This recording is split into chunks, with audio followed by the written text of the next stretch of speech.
Well, good afternoon. Racing Back is back. We're in the Czech Republic because Peter Clifford joins us again. And it's a delight to have PC back because he told us all about WCM, the Red Bull Yamaha team, Grand Prix wins, Gary McGoy, Simon Crafer and Neil Mackenzie riding for them. But then PC, WCM, that finished. And then Julian. Suddenly, he pops up once again. We can't keep him down.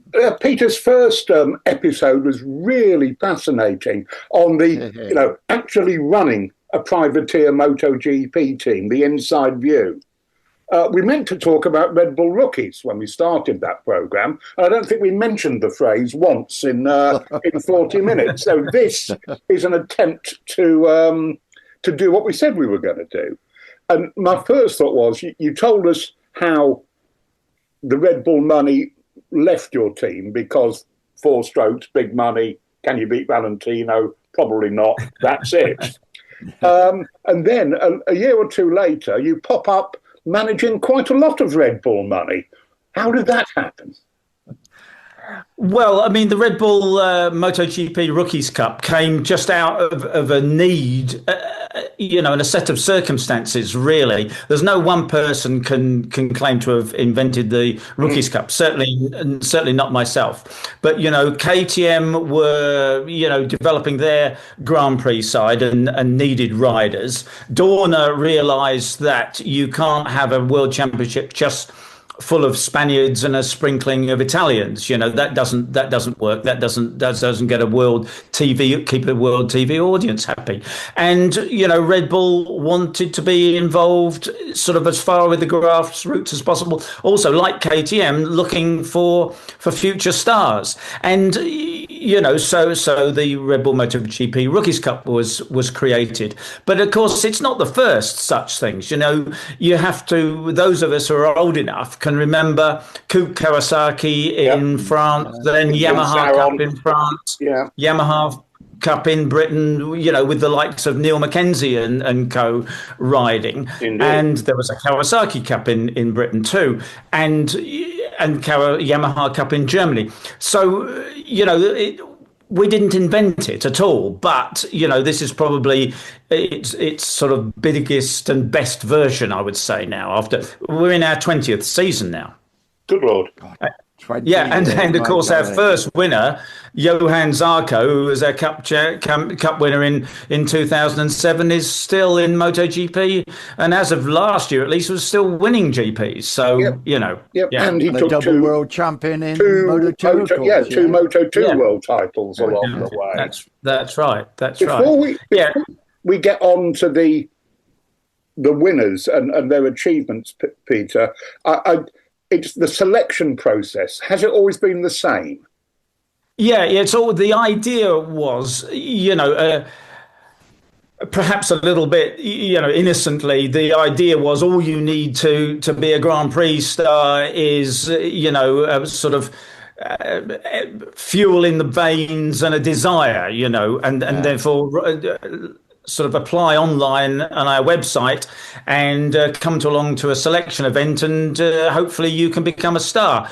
Well, of course, that was perhaps true in the first iteration of the Rookies Cup, but the level has got so high now that although the basic principle is the same and anybody can apply to join the Rookies Cup, and we do have applications literally from across the globe, the level is extremely high, and only the really good young riders can make it in Rookies Cup. We've had the thing about Rookies Cup, and what is more important to me than actually the World Championships, is the fact that in the, we're in our 20th season, and can you guess how many nations have been represented in the Cup in that 20 years? How many different nationalities? Whoa. Any guesses? Given there's about 145 countries in the United Nations, I'll go for half of it, 75. Well, that would be nice. No, 46. 46 nations. Wow. 46 nations have been represented. We got 19 nations of the 26 riders in this year's Cup. So we and I don't have the figure for how many nations have actually had sent riders to the selection event. I don't know how many nations, but 46 have actually been represented in the Rookies Cup, and that's one important thing. The other important thing to me, if we're talking numbers, is that 50% of those who have ridden in the Rookies Cup have made a Grand Prix start. So that is a mighty impressive figure. That is a big number. That's right. So we have helped a lot of riders make a start in Grand Prix. 130 ex-rookies have made a start in Grand Prix. That's the important thing to me. That's incredible. The nuts and bolts of it are really, if you get selected, all you've got to pay is your airfare. Is that right? You've got to and hotels. You've got to turn up. Right. You've got to turn up at the event and bring with you a mechanic helper. And that may be dad or a friend, or whatever. Or if your family wants to hire a mechanic or something, we don't mind. But it's a mechanic helper, and that mechanic helper does the basics. He looks after your bike in terms of putting fuel in it, pulling the wheels out, and that sort of thing. And the rider and the mechanic helper clean it and that sort of thing. All the real technical stuff is done by our permanent staff. And most of the work is done back at the technical staff's base near Barcelona. So the mechanic helper doesn't have to be an expert mechanic. He is a mechanic helper sort of thing. So you have to arrive, you and your mechanic helper at each event. And as soon as you walk into the paddock, then everything is covered. The motorcycle, your leathers, thanks, and boots and gloves, thanks to Alpine Stars, your helmet, thanks to HJC helmets, and and the fuel and the bike and tires and everything. So it's turn up. And of course, for some people, if you're Spanish or Italian, that's quite nice. But if you're an Australian or a Japanese or an American or from Argentina or any of other far-flung places, it's still a big effort to get there. Or near-flung places. I mean, I don't think, certainly Jorge Martin's family, was it Van der Mark or was it Ben Schneider, the Dutch? Ben Schneider. Ben Schneider. I talked to him a long time ago, and he said his parents absolutely could not have afforded to send him racing at any level. No. And Red Bull Rookies was what got him on a Grand Prix grid. Well, that's right, and I mean it's the same. That's true of quite a lot, as you say. Jorge Martin, he reminds people of that very nicely. But many others. David Acosta.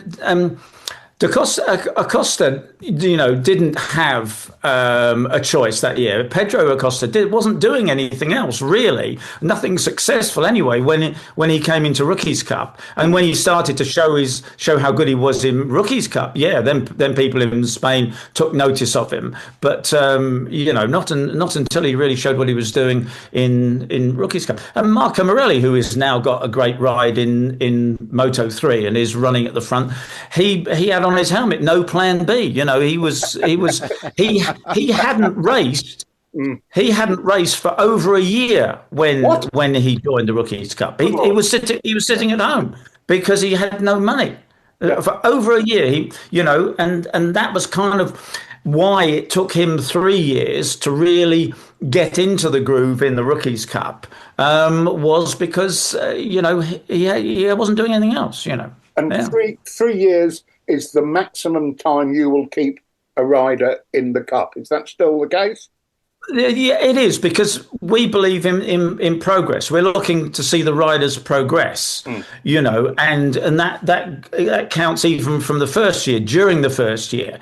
If the rider is not progressing in the first year, we have to really, discuss amongst us and say, well, have we made a mistake? Did we pick the wrong person because we're not able to sort of give this person what they need to progress. Yes. You know, and the rider may well be. I mean, if we hope that we consider that they are extremely talented, that's why we selected them from the selection event and invited them to join the Cup. But maybe the Cup isn't giving them what they need. They need to be surrounded by their own personnel, their own family, or whatever, and giving them the very specific things that we're not providing. And then we have to say, well, I'm sorry, we don't think the Cup is the place for you. And that can happen at the end of year one. Doesn't very often, but it certainly happens sometimes at the end of year two. Yeah. And then if you've got to the end of year three, well, we really have shown you everything that we can to help. We've done everything. So there's no point in you staying past year three.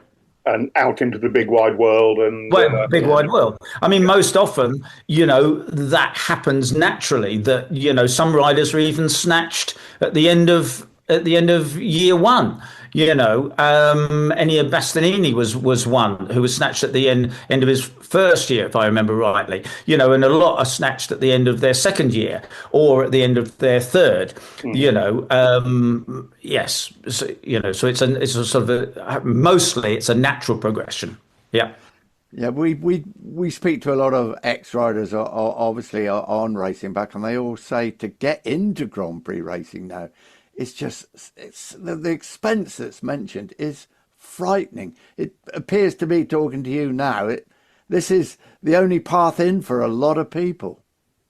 Well, if you're going to go into the Junior GP, or, you know, instead of Rookies Cup, which obviously Junior GP, and you want a decent ride in Junior GP, it's going to cost you at least €200,000, and that, you know, that's what you've got to give the team. So then you've got to get yourself to the events and everything on top of that. So yes, it is horrendously expensive. Yeah. And so let's say you, as a young rider, get 3 years in rookies. That's got to be worth best part of $750,000. Yeah, I mean, we don't put a monetary value on it. But if I tell you, but if I tell you that a Junior GP ride costs you €200,000 a year, then yeah, you know, at least 200,000, depending on what team you're. I just multiplied it by 3 and added a bit for hotels. You know, it wasn't. Yeah, well, that's right. Yeah. Yeah, I mean, to us, the other things that are important to us are the fact that, of course, the Rookies Cup takes place at the GPs. Yeah. So not only are you learning to ride and race and all this sort of thing, and we're giving you all the support we can, but you're doing it in front of all the GP teams. You know, the TV, you know, the races are covered. They're on streaming on YouTube, on Red Bull TV, and all this sort of thing. But also, you're actually in front of the Grand Prix teams, and the team managers are literally looking and thinking, well, do I want to sign him up for next year? And you can't do any better than that, I don't think. I think that is a vital point. Yes, I mean, and if you're a Grand Prix team owner, why would you bother getting on an aeroplane and going anywhere else, frankly? Yeah. Well, that's right. I mean, if you look at the let me change files here. If you look at the grid at the moment, let's see, it's, you know, the majority, it's MotoGP, 11 of the 22 riders are ex-rookies. In Moto 2, 21 of 28 are ex-rookies. Wow. And in Moto 3, 19 of 26 are ex-rookies. So that's 51 riders out of a total of 76 are ex-rookies. That's 67%. Blimey, over 2/3. Yeah. It's a lot. Did you envisage this, PC, when it all started out? Just what an impact you were going to have, and what a pathway you were providing? Or it's astonishing. No, I don't think anybody did. I mean, and I think all the credit has to go to the likes of, you know, to Red Bull, KTM and Dorna for saying, you know, let's give this a go. And, you know, there's no doubt in the early years, it wasn't that successful. I mean, Johan Zarco will tell you, yes, Rookies Cup was great, but the level of the Rookies Cup when he left it was definitely not high enough to step into Moto3. He had to go and do other things, and he struggled, and it was a battle. And because the level wasn't high enough. I think, as I say, we're in year 20. It's only been in the last, say, 12 years that really the level has been so high that you get the likes of Pedro Acosta leaving Rookies Cup and going immediately to win races and win the Moto3 World Championship in his first year. Yeah. That is what has changed. The level in that time has just gone up and up and up. And thanks to the people who supported it in the early years, and now it's really paying off. Yeah. And the present schedule, 2 races a weekend, and how many Grand Prix do you go to? Seven Grand Prix, all in Europe. So we started in Jerez and went to Le Mans, and then Mugello, and then we do Assen, Sachsenring, Misano, and the Red Bull Ring, Spielberg, to end the season this year. Yeah, as you say, race on Saturday, race on Sunday. And the kids get to perform in front of a big crowd as well, not just the paddock. Well, it's a bit it's tough when we do the last race, the last thing of the day on the Saturday, and the first thing of the day on a Sunday morning is a bit desperate. But you do get all the big crowd are coming in on a Sunday morning, and by the time we're racing, there's a huge crowd, yes, and they get to see the Rookies Cup. Yeah, Must be pretty daunting for some of these riders coming from, as you say, far-flung outposts of racing to suddenly come into that sort of environment. Well, that's it. And also the level of it. We have kids. Some of the kids have done, European Championship and all that sort of stuff before, European Talent Cup and all that sort of stuff before. But some have come from other countries and have no experience of that. And, we pick them at the selection event, and we sort of, it's a bit crude to say, we have our fingers crossed, but in a way you do, that these kids that you're watching go round and round, a couple of times in October are going to turn up next year and be competitive. But it never ceases to amaze us. We have a pre-season test where they have 2 full days of riding on the KTMs, and how quickly they get up to speed. And then they're thrown into the first GP. We normally test at the same place as we're going to have the first race. So this year, again, it was Jerez. So at least they know the track when they come to the first race. Mm-hmm. And stunningly, a good deal of the people running at the front are the first year rookies. And this year, that's been as true as ever. So we've got first year rookies who've already won races this year. Yeah. In fact, our Japanese ace did the double in Mugello. Ryota Ogiwara. Yeah. He did the double. He's typical in a way. He was 11th and 9th of the first weekend, finding his way. He was 2nd in the first race in Le Mans, 5th in the second, and then did the double win in Mugello.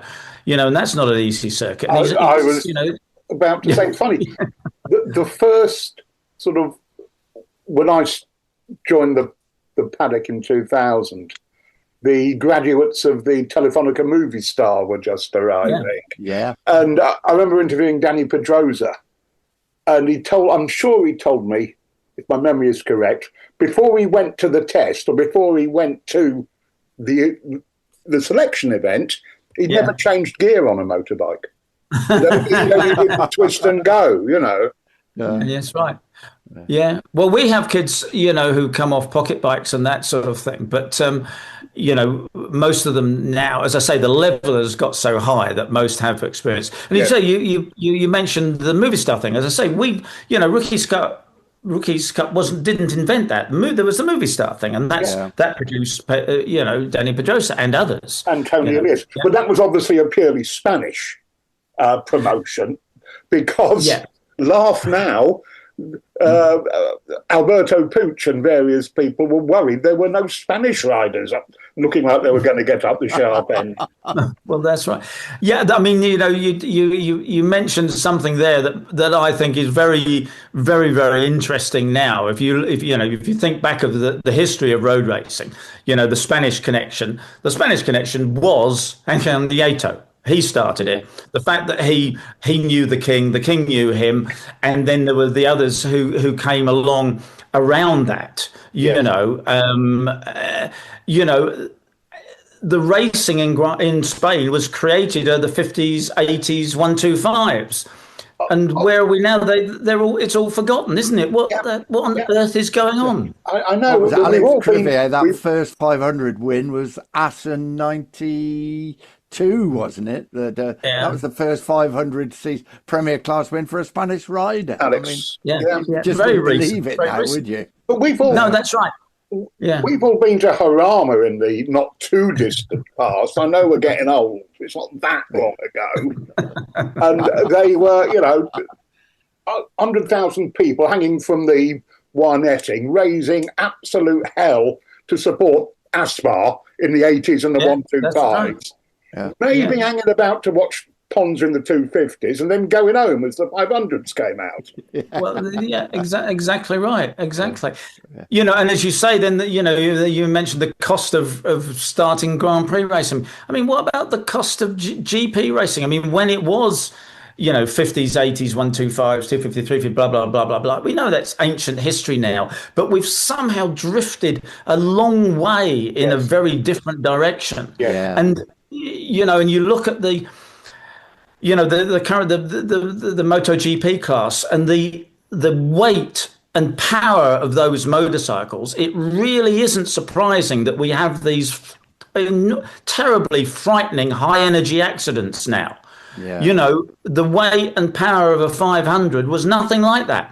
Yeah. So you didn't have, we had fatalities. We're not, don't try and pretend otherwise. But, when you look at the weight and power of the current motorcycles, it's not surprising that we have very, very scary accidents. And that's, I think that good engineering phrase, the high energy crash, the amount of momentum and energy that has to be dispersed before one of those things goes from top speed to stationary. That's right. Frightening. And we need bigger and bigger runoffs for the same reason, because you've got this thing which has such enormous energy that you have to give it such an incredible time to slow down. It's very worrying. And of course, as I say, it's very worrying because, of course, now I'm watching those races, and half of those guys in the MotoGP class are ex-rookies. And that worries me. When Fabio Di Giannantonio, gets hit by the front forks of Alex Marquez, that's my mate who's just been, You feel an almost parental responsibility. You do. Do you feel that about the whole series, PC, a sort of parental responsibility? Well, yeah, you do. The only thing I care about with the rookies is that we end the day with nobody seriously hurt.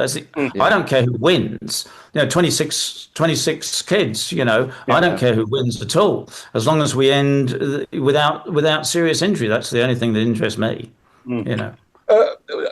Machinery. We're going to have two classes based on road bike engines very soon. Don't talk to me about that. It's the same thing, and bigger energy, more energy. And why? Why are we going to have two? Why are we going to have two classes that are, for the average, spectator, are going to be indistinguishable, aren't they? Yes. Yeah. These sort of point. Yeah. Don't you think that someone somewhere thinks, we probably don't need three, we don't need MotoGP, Moto2, Moto3. Let's just have MotoGP and something else. Yeah. So, what happens to Moto2, Moto3? Whatever. Do we care? We care. Yeah. Yeah, we care. Absolutely. And certainly as running the rookies, you care, don't you? Of course you do, because yeah. that's exactly right. Hit nail on the head, Harry. You know, one of the key issues with the rookies is that we use Moto3 spec motorcycles. So the riders go from us into the Moto3 class, and we know, they know, the teams know, well, these guys know how to ride a Moto3 bike.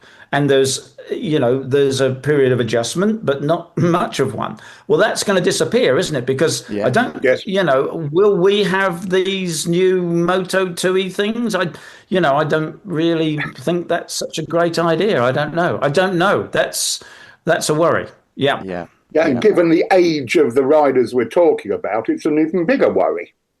That's right. Exactly. Yes. Yeah. A deep concern, Yes. I don't know why you're fixing something that ain't broke, but there you go. Yes, which is always a very good principle on which to operate, indeed. Yeah, not broken, leave it alone. Nick, we have 7 minutes left. Right. So, I got lots of. Anything else you wish to bring to the notice? I'm intrigued by lots of things. How do you pick the riders for the selection process? I mean, right. Well, that's a good point. How many applications do you get? How many applications did you have like this year? For this. Well, I haven't seen how many were this year. We never say how many we have, because we have some people just press buttons, and they've obviously clearly haven't even ridden a motorcycle, and they get social media now goes around the world, so we get an awful lot that are not going anyway. But they all the applications come to me, and then I use the people that I know in various countries. As I know people who know what's going on in Australia, in South Africa, in Britain, and Danny Ribolta, our rider coach, he knows exactly, of course, what's going on in Spain. So I use all the people that I know and say, I think we should invite these guys. Do you agree? Anybody that we're missing here? So we end up, distilling it down to about 115, 120 young riders to invite to the selection event. So they all get an invitation, and then they come to the selection event, and we split them into two groups, about 55, or so, 60 on day one, and the other half on day two. And then they ride the selection event bikes, which are sort of pre-Moto3 motorcycles, and they're prepared by our other rider coach, Gustav Lauinger, and his crew.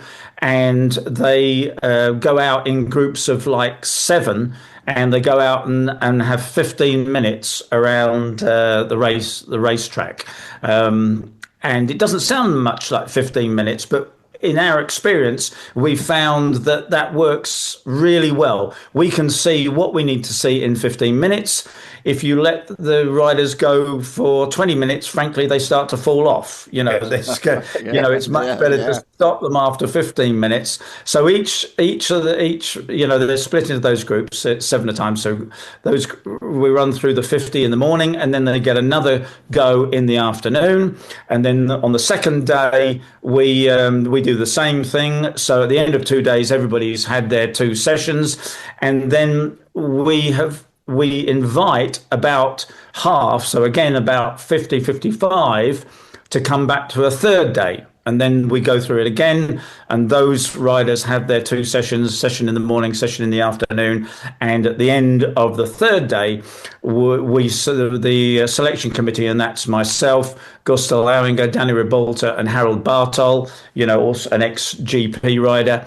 We sit around. GP rider there. Yeah, that's right. And we sit around and then come to a short list of riders who we invite to join the Cup for the following season. And when we're watching out there, the riders have bibs on, and they're coloured and numbered. So when I'm taking notes out on the corner, I'm not looking for Fred, who I happen to know is, a good mate of Nick Harris, who comes from Cleethorpes or whatever. He's just blue 2 or, or green 5.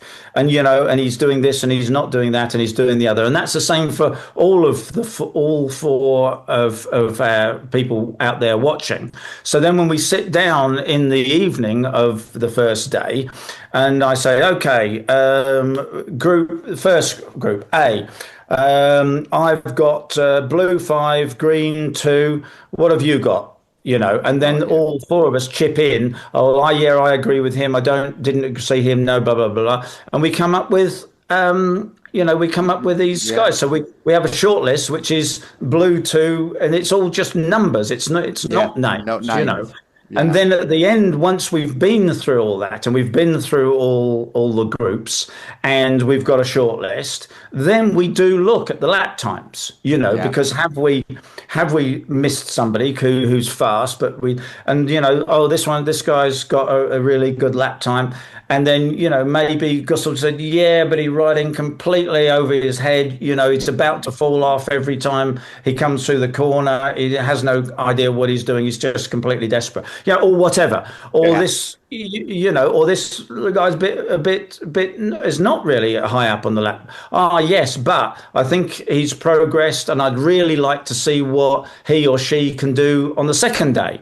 Can they progress? They seem to have learnt from the morning to the afternoon of the first day. Let's see what they can do on the second day. So then they get invited to the second day, and that's how it all goes. Yeah. To race on the Rookies Cup, you have to be 15. That's a FIM regulation. Yep. We don't have an upper limit, but we are aiming at teenagers. Jules, I thought there was a chance for Jules there. Yeah, that's right. No, Peter's seen me ride. That's not going to happen. Yeah. McWilliams, he's our hope.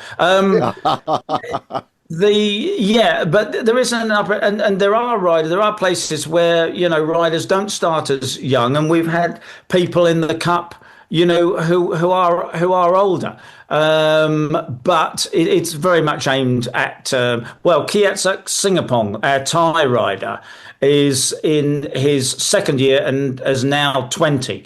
So yes, that's possible, but especially if you're a European, then it's very much as a teenager, because if you haven't sort of started now, why didn't you? That sort of thing. It's a teenage thing. Yeah.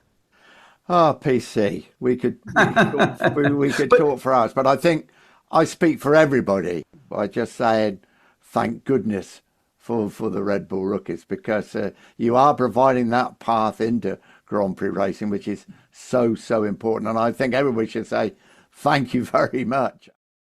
Well, if there's anybody we've got to thank, I think everybody in the Grand Prix paddock and with Grand Prix racing should be thanking Peter Clifford, Red Bull and KTM for providing the truly amazing story and championship over 20 years. I'll be right up front with you, Joe. I had no idea they produce so many Grand Prix riders, world champions, race winners and everything else. An amazing record, isn't it? I mean, over 2/3 of the grids, plural, are populated this season by people who went through the Red Bull Rookies.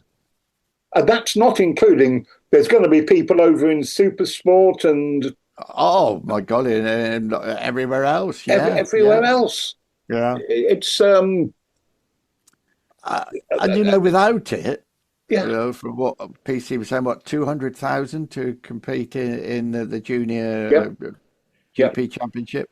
Plus expensive. A lot of these people just would not be able to afford to come. Yeah. I mean, Rory Skinner was Red Bull, wasn't he? And Mackenzie was Red Bull. There was Rory Skinner did 3 years. He won races. Yeah. And his Grand Prix didn't work out, maybe because he's a bit tall. Yeah. But he's making a living, isn't he? Oh, yeah. Ryder, I like him a lot. What a pathway in, and thank goodness it's there, because it's becoming more like four-wheeled motorsport where money means so much to actually It does suppress talent, doesn't it? Yeah, Of course not it does. deliberately, but if you could be extremely talented, but you haven't got that 200,000 euros to start with, let alone when you move up, then it all comes again when you move into Moto3. Jorge Martin sort of, relied on help from the Espargaros as much as anything else. Yeah. Aleix saw something in him and, lent him training, bikes and God knows what. Yeah.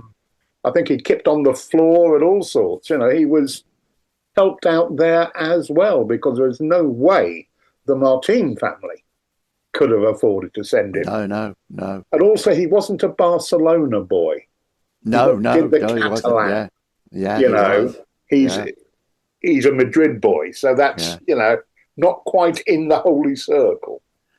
Yeah, so interesting and so important. And PC says the future's bright, but he was also pretty adamant what he thought about draft plans. Not even draft, but the plans are being mooted. Is that? I think that's the right. That'll do. Yeah. And again, KTM and their recent financial struggles. Yeah. You think, oh dear, if they decide that racing's not a particularly good idea, what will get the chop? Yeah. That must have gone across people's minds. Yeah, very much so. Very much so. But I think Dorna might see, because they spend money on other, talent cups in Asia, what have you. So they might find a way of propping it up. But Peter's views on the machinery that they use and what they have to use was interesting. Yeah, it is. And it's at a point technically and speed-wise that we've never envisaged, let alone seen before, haven't we? What was it? That was interesting. 2.9 for the speed trap at Mugello. Yeah. I think the interesting one fast. was that Johan Zarco, it took him like 6 years after rookies. Yeah, that's right. Because the level was, down, way down. Brilliant championship, and thank you, provoking Peter Clifford, and and thank goodness for anybody now supporting Grand Prix racing, supporting the stars from their own country. Red Bull rookies are helping as much as they possibly can, and it's absolutely fantastic. You can't think that nothing during that conversation popped up and I thought, oh, that could be improved. Or I wonder if that's, there's a better idea. No, you just went, yep, that works, that makes sense. Yeah. And over 20 years, they've just refined it and understood what's going on. And it's fantastic. And I know Peter said, KTM, Red Bull and that, but PC himself needs... Oh, my golly, very much so. Well, I've known PC for a long time, and once he gets his teeth into something, that's it. Until it's completed and done, it doesn't stop. I absolutely promise you that about anything. Yeah. Well done, Peter Clifford. Well done, all the others. Well done, KTM and Red Bull, because you are providing a passage in which is getting smaller and smaller by the year. So well done. Right, motorsporttickets.com. Don't forget, you want to buy your tickets for any motorsport events, please get it from them. Q code will come up on your screen, and it does help us if you do that. As does you subscribing to the platform from which you like to get your podcasts. Doesn't usually cost you money. You just say, notify me when a new one drops. If you want to give us some money, join the Paddock Club, get the podcast a day earlier, plus access to a chat room, etc., etc. A couple of little fringe benefits. Brilliant. So we've really enjoyed the last few. Jeremy McWilliams, Randy Mamola, and now Peter Clifford. And it gives I think it's important to us, Jules. It gives a real insight right across the every aspect of Grand Prix racing, not just the big stars. And it shows there's people involved who are Yes. absolutely pivotal in the success of the championship. And what it involves as a job, what you have to do. I mean, Williams was, I thought, really, as usual, enlightening on that subject of when you were struggling and you knew and you're worried and, oh my God, can I really do this, etc., etc. Yeah, and then Randy is a young American over the border for the first time. Not a care in the world. Where am I? It's super stuff. So Assen's coming up. So Hans van Loosenhoff, as we said, will be on to tell. And nobody knows he is the number one Dutch journalist in motorcycle racing and Formula One as well. Yep. Retired, I think, a year ago now, Hans. But nobody knows more about Assen than Hans. So that'll be a real insight. And once again, thanks, Jules. Thanks, everybody, for joining us. And thank you so much, Peter Clifford.